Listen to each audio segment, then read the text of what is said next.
last video, we talked about a man who pretended to be a surgeon in the middle of a war. No degree, no training, just a medical book and 30 minutes in a closed cabin, and he operated on 16 soldiers, without losing a single one. Today's story is different, because the man you're about to meet didn't just fool banks, the FBI, and the countries he lived in. He fooled the entire world about who he really was. And he did it with the greatest symbol of authority there is. Not a uniform, not a degree, a book. Frank Abagnale, the man who may have invented his own legend. Frank William Abagnale Jr. was born in 1948 in New Rochelle, New York. The family was stable, his father was a respected businessman, life had order, routine, predictability. Until his parents divorced, and something in Frank broke. Not in the dramatic way movies usually show. Quieter than that. More dangerous. He was 16 when he ran away from home. No money, no plan, no destination. But with something very few people have at that age, an extraordinary ability to read people, to understand what they need to hear, to become exactly who they expected to meet. Have you ever met someone like that? Someone who walks into a room and within 5 minutes, it feels like they've always belonged there? Frank was like that, only multiplied by 10. And the first scam came quickly. Still at 16, he used his father's credit card to buy car parts and resell them. Simple, direct, efficient. When he was discovered, he didn't stay to explain. He ran, and he never stopped. Frank discovered something that changed everything. In the 1960s, airline pilots could travel for free on flights operated by other companies. It was a system called deadheading, a courtesy between airlines to transport crew members. No one checked too carefully. No one questioned a uniform. And Frank understood that before anyone realized, he was exploiting the loophole. He forged a Pan American World Airways uniform, created an ID badge, studied the vocabulary, procedures, and posture of a pilot. And he started flying. For more than 2 years, according to his own version of the story, he traveled more than 1 million miles without paying a single cent. I need to pause here on one detail that I think is essential. He never flew a plane. That wasn't the point. The uniform wasn't meant for flying. It was meant to create instant credibility, to open doors, to make questions disappear before they were even asked. Would you trust a man in a pilot's uniform confidently walking through an airport? Most people would, without hesitation, and Frank was counting on exactly that. The pilot was only the beginning. According to his own narrative, Frank Abagnale assumed identities over the years that would make anyone question whether this is even humanly possible. Chief pediatrician in a hospital in Atlanta, months supervising other doctors, without a single day of medical school. A lawyer in the office of the Louisiana Attorney General. To maintain the facade, he obsessively studied law and eventually passed the bar exam after several attempts.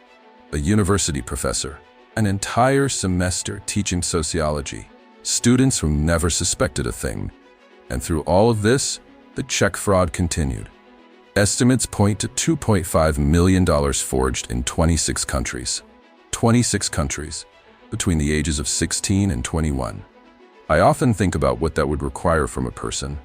Not the audacity, the discipline, studying law from scratch until passing a professional exam, learning enough medical terminology to avoid being exposed for months, maintaining multiple parallel stories without contradicting yourself. That isn't improvisation. It's a kind of intelligence most of us will never need to use. But here's the question that starts to emerge the closer you look at this story. Did all of this really happen? The FBI had been chasing Frank for years. The agent responsible for the investigation was Joseph Shea, the same man who inspired Tom Hanks's character in the film. It was a pursuit that lasted years, crossed borders, and involved dozens of false identities. Frank escaped. He always escaped, until 1969. In Montpellier, France, he was finally recognized and arrested. What came next was a journey few impostors ever experience. Prisons in France, Sweden, and finally, the United States, where he received a sentence of 12 years in federal prison. You would expect the story to end there, right? Criminal caught, justice served, the end. But the US government realized something that changed the entire course of this story. Frank wasn't just a criminal. He was someone who understood financial fraud from the inside out. Someone who knew every loophole, every vulnerability, every blind spot in the banking system of the time. A deal was made. Early release in exchange for cooperation. Frank accepted. And that's when the second phase of his life began. If you're watching this video and didn't know this story, share it now. Because what comes next is the moment that turns this case into one of the most disturbing I've ever covered. In 1980, Frank Abagnale published a book. Catch Me If You Can. The story of his life. The identities, the checks, the chase. Then lectures. Then a career.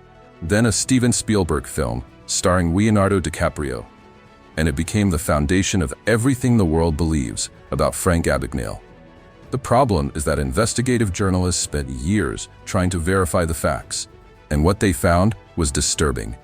There are no records showing that Frank worked as a doctor in Atlanta. The hospital does not confirm it.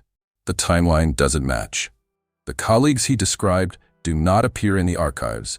There are no verifiable records that he passed the Louisiana bar exam. The State Bar Association itself could not find his name.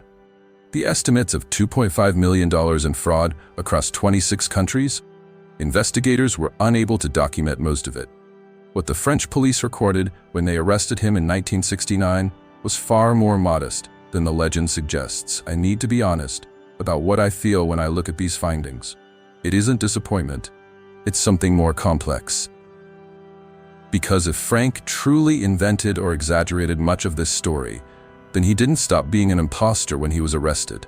He simply changed stages. He traded banks and airports for bookstores and lecture halls. And the world once again believed him. Regardless of what is true and what is legend, one thing is concrete. Frank Abagnale built a real career as a fraud expert. Banks, companies, government agencies. He helped develop anti-fraud systems that still protect financial transactions today. The company he founded, Abagnale & Associates, became a reference in the industry. And here's the detail I find most fascinating in this entire story.